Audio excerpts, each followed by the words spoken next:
So I just talked about the best movies of last year, movies that gave me hope, the movies that, really inspired me, the movies that I wanted to see multiple times, the movies that I just wanted to see over and over again, the movies that just like made me, think of the future of cinema and say, this is all really good, this is all really awesome, and like maybe we can actually get great movies again and all that. And now let's talk about the exact opposite. The movies that I absolutely hated.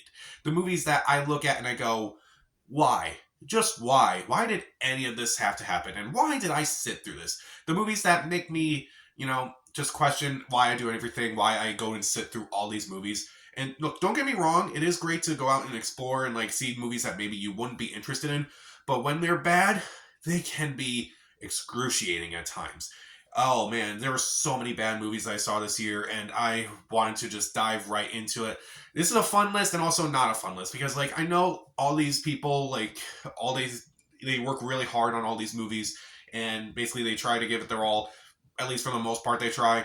There are some here where I'm like, they didn't try. But other than that, it's like, if they suffered for 2 years of, like, trying to make this movie, I could sit through 2 hours or an hour and a half just to watch what they do. And sometimes it's effective, and then there are these times. So let's just dive into some of these. Let's start off with the honorable mentions, including Peter Pan and Wendy. Just stop with the Peter Pan movies, stop with the Disney live action remakes. This one was just dull, it didn't look great, it was just kind of boring to me. Five Nights at Freddy's. I don't care if you're a fan of the games, this movie just was boring. It's so dramatic at times. The actual stuff involving Five Nights at Freddy's barely plays a part in this entire movie. It feels like a family drama that's just thrown in with a bunch of Five Nights at Freddy's stuff just thrown in there, and it didn't work for me. Strays. This movie is too gross for anyone under the age of 17, too dumb for anyone over the age of 17. Oh, this was a rough one to get through. Just all these talking dogs who just say dirty words. It's like, it's not funny. Just stop. And like, why they get so many talented people involved in this movie, I have no idea. Hypnotic. This movie had a really cool idea.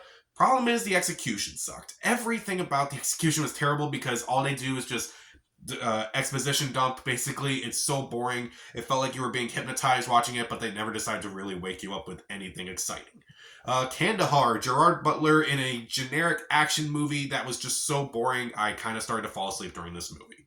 Marlowe. Liam Neeson. Liam Neeson, what have you done, man? They made a big stink about this movie because this was Liam Neeson's 100th movie he's done in his career. But how many of those are these stupid action movies? Well, we'll talk about another one in the actual top 10 list. But this movie was so boring. It tried to be this noir detective movie intercut with some really shitty Liam Neeson action fighting scenes, and it was just boring to me.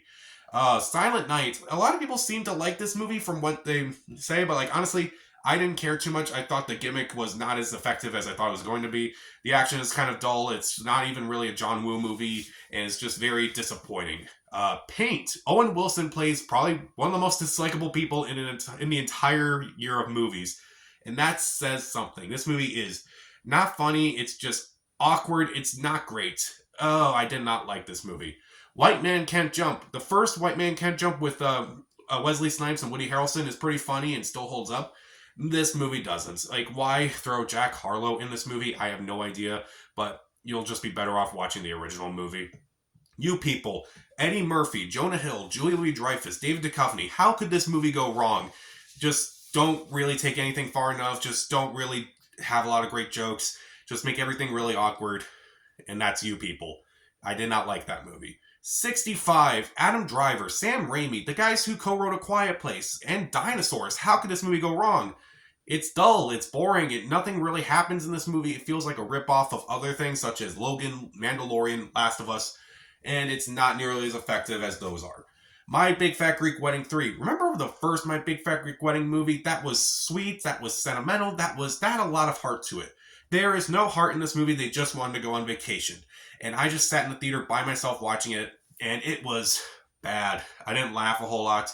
And the last movie on the honorable mention list is Heart of Stone. Gal Gadot stars in a generic action movie where there are no surprises whatsoever. It is just such a slog to get through. And honestly, I'm tired of like all these generic action movies on Netflix because like they're just so cookie cutter and I just can't stand it anymore. But let's get into my 10 worst movies of last year. Now, admittedly, some of those movies that I mentioned, I didn't review either. I didn't have time or just didn't really want to talk about them too much. and that's the same here as well. So let's get into my actual top 10 worst movies of 2023. At number 10 is Sweetwater, the story of a basketball player who became a Harlem Globetrotter, and yet some of it just really doesn't make any sense. It has so many cliches of sports dramas and like a lot of these biographical movies, but it's all set up like he's telling the story of himself to this person in a cab, and yet he has all this information of stuff that never took place when the main character has so many moments where he's talking about things that he wasn't even in the room for. And like, how did he figure this out? It makes no sense to me. I felt it was very dull, like nothing about it was fascinating. I didn't care for this movie one bit. At number 9, Meg 2 The Trench. The first Meg movie was not particularly great, but this movie is laughable. This movie is almost so bad it's good, but honestly, it's not even that. Like, the first 2 acts of this movie are just not interesting, and only the 3rd act is when we actually get to the shark action, and it's just not as interesting because you already seen the best parts in the trailer. I hated this movie. It wasn't fun. It wasn't even a good time. It was just so stupid in my opinion. At number 8, The Exorcist Believer. Let's take the original iconic Exorcist and basically change everything about it. This movie made no sense. It literally feels like they kind of just threw in everything relating to The Exorcist because they just wanted to make this movie, and like it doesn't really feel like it works. Like, even though some performances are fine, particularly Leslie Odom Jr. is fine and the girls themselves are at least good, I was not scared by this movie. I felt like it had a lot of wasted opportunity, and it just basically was everything that The Exorcist wasn't. It wasn't scary, it wasn't intimidating, it wasn't thought-provoking, it wasn't any of those things. It was just pointless. And I'm really scared to see what they'll do with the rest of this franchise. At number 7, Retribution, the other Liam Neeson movie on this list, where Liam Neeson basically is in his car for the entire movie, and his character is just so dumb. Like, I hated his character, I hated his kids, and basically everything about this movie could just simply... Basically, I just hated everything about it. It's so stupid. Like, he's basically strapped to this car, and there's a bomb, and he has to keep driving and such.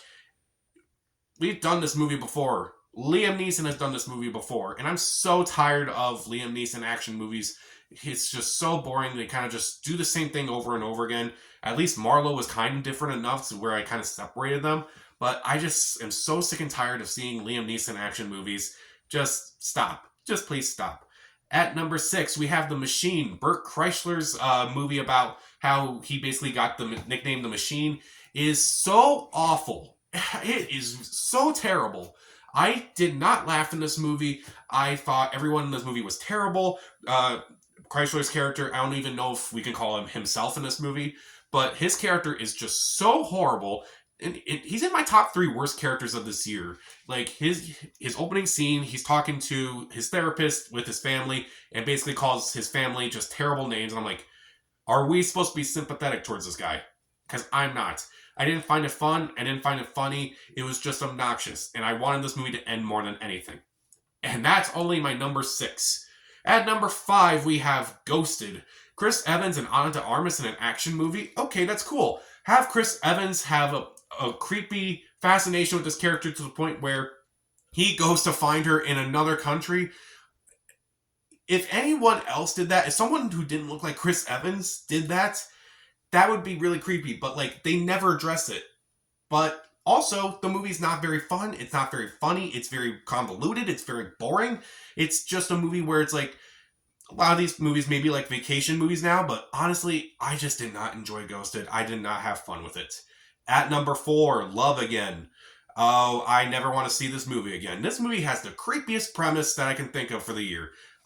Basically, this woman, she loses her fiance, and as a way to like cope with it, she texts his phone number, but his phone number has been given to some random guy, and he begins falling in love with this woman through her texts, and basically he finds her, and basically if you've ever seen a movie, you can kind of see where this movie is going.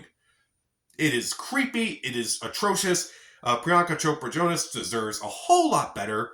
I did not enjoy this movie one bit. It's very predictable. Even though there's like a couple good moments, like Celine Dion's speech in the movie, that's really the only thing in this movie that kind of works. But I found this movie way too creepy to really recommend.